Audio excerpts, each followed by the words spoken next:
easy go.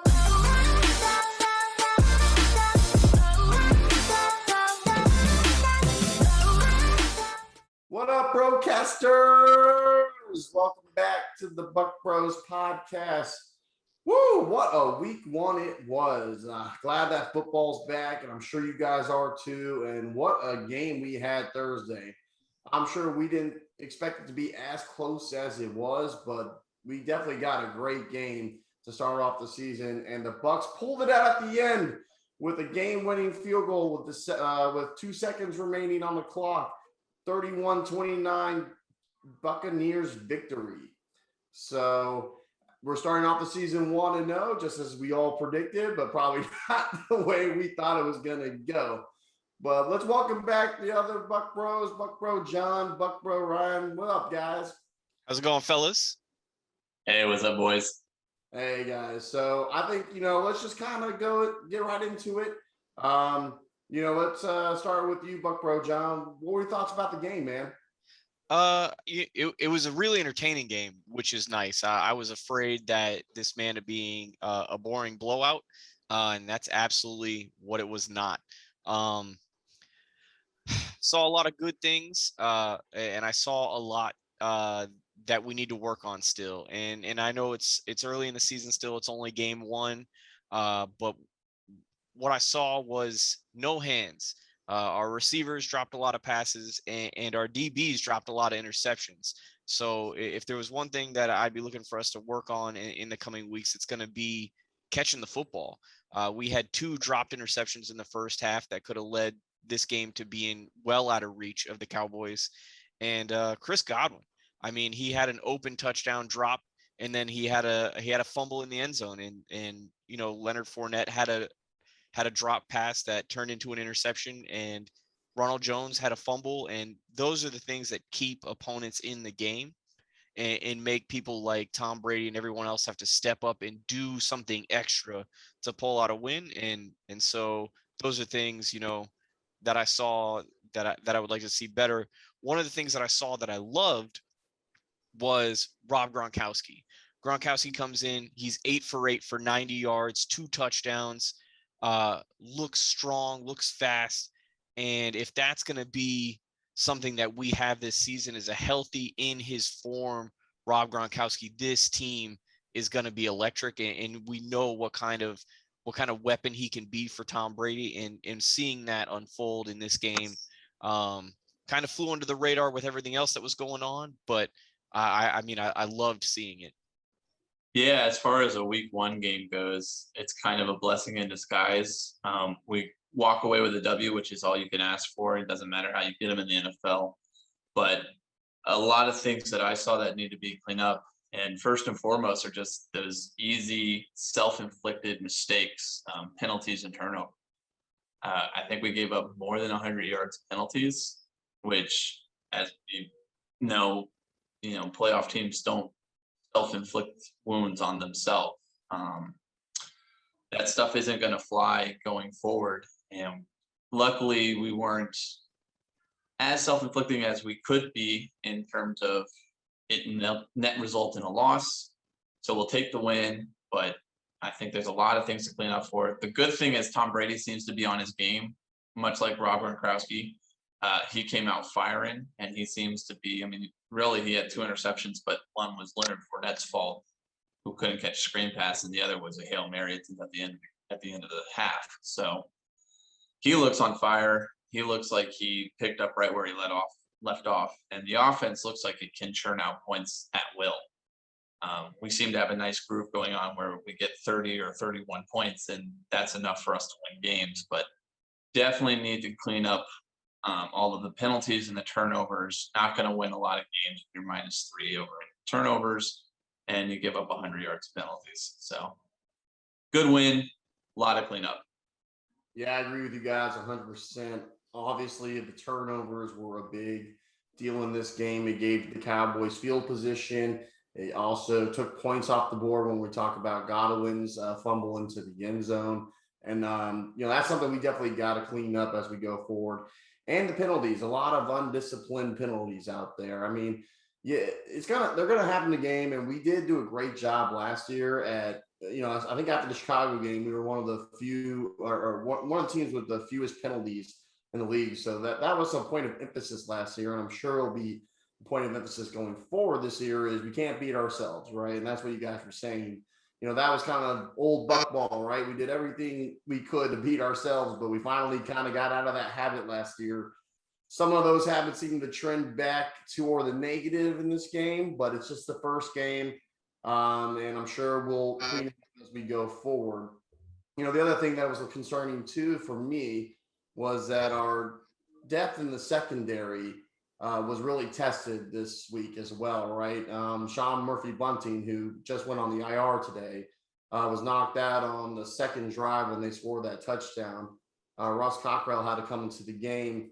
And, he's going up against an elite wide receiver group there with the Cowboys have. I mean, that's Amari Cooper, CeeDee Lamb, Michael Gallup, even though he kind of left the game in the second half. But, I mean, that's a talented group. So it's not always going to be that talented of a group going forward. But, I mean, we definitely got torched in the secondary against a pretty solid Cowboys offense. And when we go against teams that have that kind of offensive power, our secondary is going to be tested. So hopefully we can address those needs going forward. That being said, I really like this game as well from the offensive perspective, less the turnovers, right? Ryan, you had mentioned Tom Brady kind of came out firing. Totally agree with that. The interceptions that he had weren't really his fault. Leonard Fournette dropped a very easy screen pass that normally he'll catch. And yes, the second interception was just a last play of the half Hail Mary that just didn't go our way. It looked like we were capable, just as we were kind of toward the end of last season, of putting up a lot of points against whoever we play. And I see that as kind of what we can expect going forward. I mean, this offense has too much talent for us to not be able to put up at least 30 points a game. And there's going to be drives where we stall. I'm sure we'll have more turnovers as the year goes on. But I think we're going to have plenty of drives where we just kind of march down the field at will. And that was a positive to see that this team seems to be trending in the right direction. Well, seems to have continued, I will say, what they showed toward the end of last season as being an offensive juggernaut. And then secondly, I think the biggest thing that I took away from this game is when we did need to make a big play, we did make a big play, right? When we needed a third down stop against Dak Prescott, we got that, right, for the most part. Even though they had that last-minute field goal, we still kept them out of the end zone enough had enough time on the clock for Tom Brady to do what Tom Brady does, right? And that's the other thing too. Is Tom Brady still has that magic at 44. Marched the team down just when we needed to. Yes, Godwin had some big drops and had a big fumble, but he also came up with the biggest catch of the night, probably, that put us right into field goal position to win the game. So it's great to see that this team, when it needs to make a play, can make a play. And obviously the biggest thing is we got the W. We got the win. We're 1-0. Heading into week 2. So, that's really good. That keeps the positive momentum going for this team. I think one of the things that made our secondary look get torched, like you said, Bryce, is the fact that we just failed to get enough pressure up front. And whatever they were doing as far as running that Pac-12 style offense, the short, screen passes, that was working in their favor for the Cowboys, and it really exposed our front seven and allowed them to get that kind of I'm sorry, I'm running out of the words here, but allowed them to be so proficient in the passing game. I know Dak Prescott had about 53 attempts or 54 attempts. And why not when you're making that kind of progress down the field and you're not getting pressured. And what was so dangerous about the Bucs defense in the playoffs last season was our ability to get after the quarterback. That's what we did in the Super Bowl. That's what we did throughout the playoffs. And we have to be able to maintain that pressure to give our secondary a chance to make big plays. And they weren't getting that. And I saw Joe Tryon sub in for a little bit just to try to get some fresh legs. And So that's something that I think we should work on as well, and will allow teams to expose our secondary if we're, especially because we're short depth there, if we're not getting that pressure up front. Yeah, I would agree that we didn't get to Dak Prescott as much as we would have liked. But in terms of the front seven, I thought they did a pretty decent job against the Cowboys. I mean, yes, the pass rush probably wasn't as prolific as it was toward the end of last season in the playoffs. Agree with you there, John. But it's great to see that the run defense is still lights out. I mean, Zeke Elliott's supposed to be one of the best running backs in the league, and I don't know if he even had 20 yards running on the day, right? I mean, we bottle up the run, so teams only have the option to pass against us, and that's probably what we're going to see going forward. And Dallas has a pretty decent offensive line, so they're going to be a team that's going to score a lot of points too. But would agree with you, John, that we're going to need to get a little bit more value out of our pass rush, i.e., getting to the quarterback more, a little more sacks. But I don't see that as a problem going forward. I still think the front seven is one of the most elite in the entire league, and I would say Vita Vea looked very impressive to me in this game. He was on Dak Prescott all night, so I was encouraged with the front seven. Not as encouraged with the back five. Yeah, I think back four. 11 players. Yeah, I think the Cowboys kind of just switched it up. To your point, they didn't even try to run Zeke at the, even towards the midway point of the game. They seemed to find their little secret sauce in the 6 or 7 yard passes that Dak was throwing out real quick. And it kind of played to their strength because it seemed like Bowles was sending, 1 or 2 blitzers quite often. And so when they did that max protect, to everybody's point here, our secondary was exposed a little bit for having to deal with their high profile wide receivers. So honestly, I think they just matched up pretty well against what Bowles was trying to do in terms of defense. They've got a stout offensive line, even with Zach Martin out. And Zeke Elliott is obviously as good of a blocker as he is a runner. So I just think they did a very good matchup job. But when you can't convert it to points like they weren't when they're settling for too many field goals, I think you're okay with that as a Buccaneers defensive coordinator. Well, all said and done, man, that was a great win to start the season. And now we head into week 2, another home game against the Falcons, who are coming off a pretty bad loss to the Eagles in week 1. What are you guys looking forward to in this game? And what would you like to see the Bucs do or, improve on from week 1? Let's start with you, Buc Bro, Ryan. Yeah, I actually watched that Falcons game against the Eagles, and if you're a Falcons fan, there wasn't a whole lot to be inspired by. So, I do think my prediction's going to be right. I do think this is going to be a win. We just seem to be at a better place than the Falcons right now. What I would like to see is kind of what we pointed out earlier in the video, and I'll go with my take on our actual preseason predictions. I'd like to see more pressure. I know the Falcons have a pretty decent offensive line, but I'd like to see us get after Matt Ryan and actually affect him. Rattle him a little bit, because I think if we can get Matt Ryan off the game, it can only benefit us. And turning the ball more over, and then just affecting the Atlanta offense as much as we can. So I like to see more pressure on Matt Ryan and converting that pressure into sacks as well. What about you, John? Yeah, I totally agree with you. I think this is going to be a good game for us to stretch our legs a little bit and explore some of the things that make us so dominant and get to practice that a little bit. I think you're going to see some decent sack numbers. I think you'll see some great interceptions on this game. I mean, we're talking about a Falcons team that didn't score any touchdowns. The majority of Matt Ryan's fantasy points last week came rushing. He wasn't able to do anything from the pocket. He wasn't able to pass effectively at all. They had almost more rushing yards total as a team than they did passing yards. This is going to be a game where we are absolutely going to outplay our opponent. The only thing I don't want us to do in this situation is play down, as we so often do as the Tampa Bay Buccaneers, is play down to our opponent and allow them to stay in games.